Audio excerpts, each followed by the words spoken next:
अयोध्या के राम चैनल में आज हम बात करेंगे श्री गिरीश चंद्र घोष की। एक कलाकार, एक नाटककार, एक विद्रोही और एक परम भक्त, और कैसे वे श्री रामकृष्ण परमहंस के ग्रही शिष्य हुए और कैसे उन्हें ईश्वरीय साक्षात्कार प्राप्त हुआ। श्री गिरीश चंद्र घोष एक नाम, ऐसा नाम जो नाटक के इतिहास में बंगाल में अमर है। उन्होंने जो स्टार थिएटर में काम किया है, अन्य थिएटरों में काम किया है, अप्रतिम है।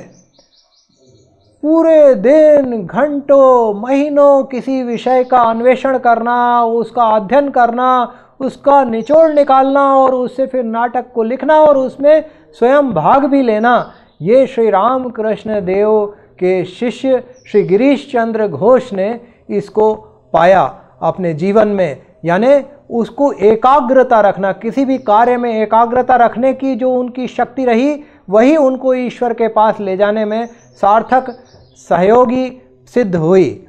श्री गिरीश चंद्र घोष पुराने समय में, उस समय में सन 1844 में जब जन्मे थे, उसके बाद के काल में यंग बंगाल था, जहाँ पे बहुत सारी तरह की विचारधाराएं, बहुत सारे तरह की धर्मधाराएं बह रही थीं। कहीं उद्घोष था एक बिल्कुल नास्तिक होने का, कहीं उद्घोष था ब्राह्म समाज का, कहीं उद्घोष था ईश्वरीय तत्व चिंतन में लीन होने का, और कहीं उद्घोष था कि हम कोई भी धर्म का पालन न करें, ईश्वर होता ही नहीं है, ऐसा भी कई लोग मानते थे। और ऐसे समय में उन्होंने इंडियन मिरर नाम का एक अखबार था, उसमें उन्होंने श्री रामकृष्ण देव के बारे में श्री केशव चंद्र सेन की बात को पढ़ा और फिर वो गदगद हो गए उसको पढ़ के। उन्होंने जब अवसर आया ईश्वरीय इच्छा से, तो सबसे पहले वो श्री दीनानाथ बसु जी के घर में पहुँचे। किसी ने बताया वहाँ पे आ रहे हैं श्री रामकृष्ण देव, तो गिरीश चंद्र घोष वहाँ पहुँचे और वहाँ पर जाकर उन्होंने क्या पाया, श्री रामकृष्ण देव तो ईश्वर तत्व में चिंतन में मगन हैं और कुछ बात नहीं समझ में आ रही है। वो शाम हो गई है, शाम का समय हो गया है, बिल्कुल स्पष्ट है कि शाम है, और लोगों से पूछ रहे हैं क्यों भाई शाम हो गई क्या, क्यों भाई शाम हो गई क्या।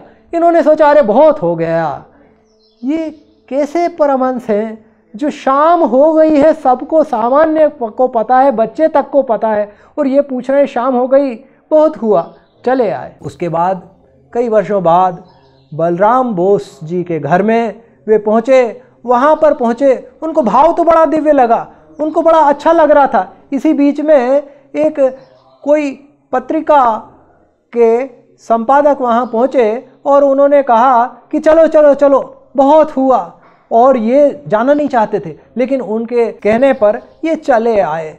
ऐसे चलता रहा, ये अपने नाटक में मगन रहे, ईश्वरीय भाव के चिंतन वाले नाटक को लिखते थे, उसको वहाँ पर अभिनय भी करते थे और अभिनय कराते भी थे, और बड़ा नाम था इनका।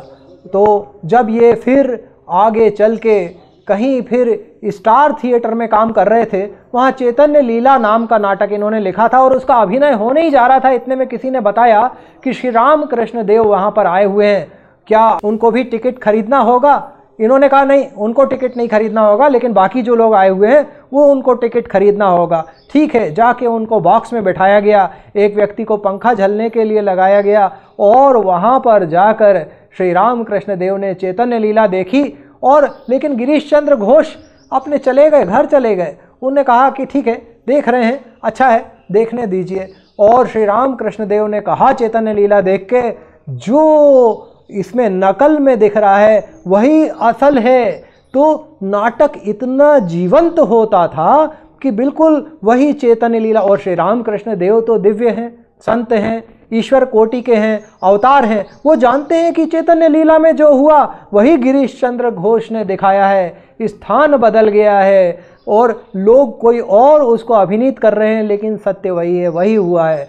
तो श्री रामकृष्ण देव बड़े प्रसन्न होकर वहाँ से आए, और उसके बाद फिर से एक बार बलराम बोस जी के घर में श्री रामकृष्ण देव की गिरीश चंद्र घोष जी से मुलाकात हुई। गिरीश चंद्र घोष का कुछ उधर वार्तालाप भी हुआ, और फिर इस तरह से श्री रामकृष्ण देव ने उनसे पूछा कि मैं फिर से आऊँगा तो तुम मुझसे पैसे लेना। तो बोले ठीक है, आप 8 आने दे दीजिएगा। पैसे लेना, आप 8 आने दे दीजिएगा। तो उन्होंने कहा नहीं, 8 आने नहीं, पूरा 1 रुपया दूंगा, पूरा 16 आने दूंगा। तो इससे एक भाव ये भी उपजता है कि 8 आने मतलब 50% भक्ति दूंगा और 16 आने मतलब पूरी 100% भक्ति दूंगा। तो जब बलराम बोस जी के घर में श्री गिरीश चंद्र घोष जी को ठाकुर ने आश्वासन दे दिया तो उसकी पूर्ति तो होना ही थी। यही एक ग्रही शिष्य थे जिनको बाद में श्री राम कृष्ण देव ने गेरुआ वस्त्र प्रदान किया और ये घर में ही रहे, लेकिन गेरुआ वस्त्र ठाकुर श्री राम कृष्ण देव ने स्वयं प्रदान किया। तो श्री गिरीश चंद्र घोष लेकिन अपने पुरानी आदतों से मजबूर थे, शराब भी खूब पीते थे और ऐसे एक बार शराब पी के दक्षिणेश्वर में श्री राम कृष्ण देव के कक्ष के सामने पहुंच जाते हैं और उनको कुछ भला बुरा सुनाते हैं और श्री राम कृष्ण देव लेकिन प्रसन्न होकर मगन होकर उसको सुन रहे हैं। वहाँ पे बहुत सारे लोगों ने विरोध भी किया, लेकिन श्री रामचंद्र दत्त जी वहाँ पर मौजूद थे। उन्होंने कहा देखिए, जब कालिया नाग के सामने श्री कृष्ण थे तो कालिया नाग अपना जहर फुफकार रहा था। क्यों? क्योंकि कालिया नाग को जो ईश्वर ने दिया जहर, उसी से तो वो श्री कृष्ण को प्रणाम करेगा। ऐसे ही श्री गिरीश चंद्र घोष हैं जिनको कि ईश्वर की इच्छा से ही तो ये शराब पीते हैं, तो ये ऐसी शब्द बोल रहे हैं तो कोई बात नहीं है। श्री राम कृष्ण देव इस बात से बड़े प्रसन्न हुए कि देखिए, जो भक्त है वो अपनी जिस भी तरीके से भक्ति करे उसको ईश्वर को प्राप्त करना चाहिए। वो जब वो लौट गए श्री गिरीश चंद्र घोष तो श्री राम कृष्ण देव ने कहा चलो उनके घर चलते हैं। तत्काल उनके घर पहुँचे। गिरीश चंद्र घोष की आंखों से आंसू बरस रहे हैं और श्री राम कृष्ण देव के वो साक्षात बार बार प्रणाम कर रहे हैं और उस प्रणाम से जो उनके कर्म बंधन नष्ट हुए। गिरीश चंद्र घोष एक शराब पीने वाले, एक नाटक करने वाले, एक बिल्कुल ईश्वर को न मानने वाले से होके ईश्वर तत्व में विलीन एक साधक, सिद्ध साधक हो गए, उच्च कोटि के संत हो गए। और गिरीश चंद्र घोष का घर और बलराम बोस जी का घर पास पास था, लेकिन इनकी मुलाकात पहले हुई, फिर कई वर्षों बाद हुई, कई बहुत समय बाद हुई। तो जो ईश्वरीय इच्छा से संतों से मिलन होता है वो जब तय होता है बस उसी समय होता है, उसके आगे पीछे नहीं। और जब आपको चैतन्यता प्राप्त होना होती है तो तत्काल चैतन्यता प्राप्त हो जाती है। श्री राम कृष्ण देव ने गिरीश के जीवन में क्रांति पैदा कर दी और गिरीश ने उसका पालन करते हुए जब श्री राम कृष्ण देव से सामने मिलते थे तो वो कहते थे तुम अवतार हो, तुम वही हो जो ब्रह्म है, तुम वही हो जो जिनकी श्री राम के रूप में पूजा की गई है, जिनकी श्री कृष्ण के रूप में पूजा की गई है और जिनको वेदों ने गान किया है। तो वे पहचान गए थे श्री राम कृष्ण देव को। और एक बार ऐसा हुआ, श्री राम कृष्ण देव ने कहा कि अच्छा, गिरीश चंद्र घोष ने पूछा कि क्या आप मेरे सभी पापों को नष्ट कर देंगे, मेरे सभी कर्म बंधन को नष्ट कर देंगे? तो श्री राम कृष्ण ने बोला अच्छा ऐसा करो कि तुमको ज़्यादा कुछ करने की आवश्यकता नहीं है, रात के समय सोने के पहले ईश्वर का नाम ले लिया करो। उन्होंने कहा ये मेरे लिए संभव नहीं है। क्यों? क्योंकि मैं शराब के नशे में होकर कब धुत हो जाता हूँ मुझे पता नहीं है। तो उन्होंने कहा अच्छा ऐसा करो, फिर अपना बकलमा, पावर ऑफ अटॉर्नी मुझे दे दो, फिर तुम्हें कुछ नहीं करना पड़ेगा। लेकिन एक बात ध्यान रहे, जब कलमा दे दोगे, पावर ऑफ अटॉर्नी दे दोगे, तो फिर मैं जैसा चाहूँगा वैसा तुमको करना होगा। उन्होंने कहा ये बड़ा सरल है, मुझे कुछ करना नहीं पड़ेगा, ये लो आप पावर ऑफ अटॉर्नी, ये लो बकलमा, आज से आप मेरा कल्याण आपको ही करना होगा।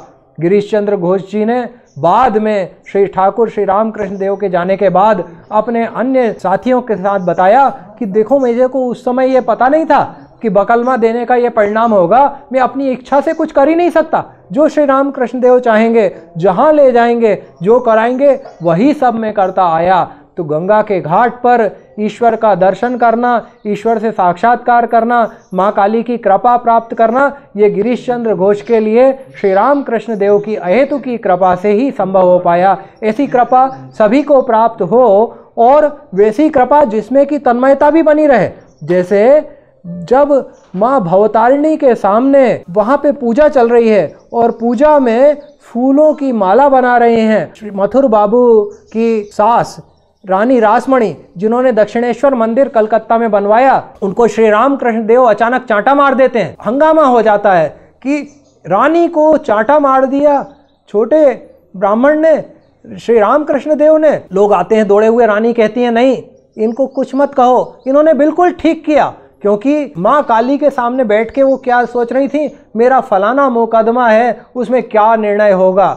माँ काली के सामने बैठे हुए श्री रामकृष्ण देव ने कहा तुम ऐसा विचार करती हो, चाटा मार दिया। ऐसे ही एक और जय मुखर्जी जी थे, बड़े सम्मानित व्यक्ति, गंगा घाट पे बैठ के, गंगा के सामने बैठ के स्नान करते हुए वो कुछ और ही विचार कर रहे थे, उनको चाटा मार दिया था। श्री रामकृष्ण देव चाहे किसी के कंधे पर अपना चरण रख दें, या श्री रामकृष्ण देव किसी को स्पर्श कर दें, या कुछ मंत्र प्रदान कर दें, या दिव्य स्वप्न प्रदान कर दें, या चाटा ही मार दें, उसकी मुक्ति निश्चित है। और जैसी गिरीश पर उन्होंने कृपा की वैसी ही सभी प्राणियों पर कृपा करें, दया करें। और जो काशीपुर उद्यान में जो अमृत बरसा था उसका शुरुआत भी श्री गिरीश चंद्र घोष की प्रार्थना से हुई थी, जहाँ पर उन्होंने श्री रामकृष्ण देव से कहा था आप अनंत ब्रह्म हैं, आपको मैं पहचानता हूँ, आप कृपा करें, दया करें। तो उन्होंने सब पर अमृत की वर्षा की थी। ऐसे श्री रामकृष्ण देव के गृहस्थ एवं जो साधु शिष्य हैं उन सबको प्रणाम है और माँ काली को प्रणाम है। हरिओम तत्सत, हरिओम तत्सत, हरिओम तत्सत।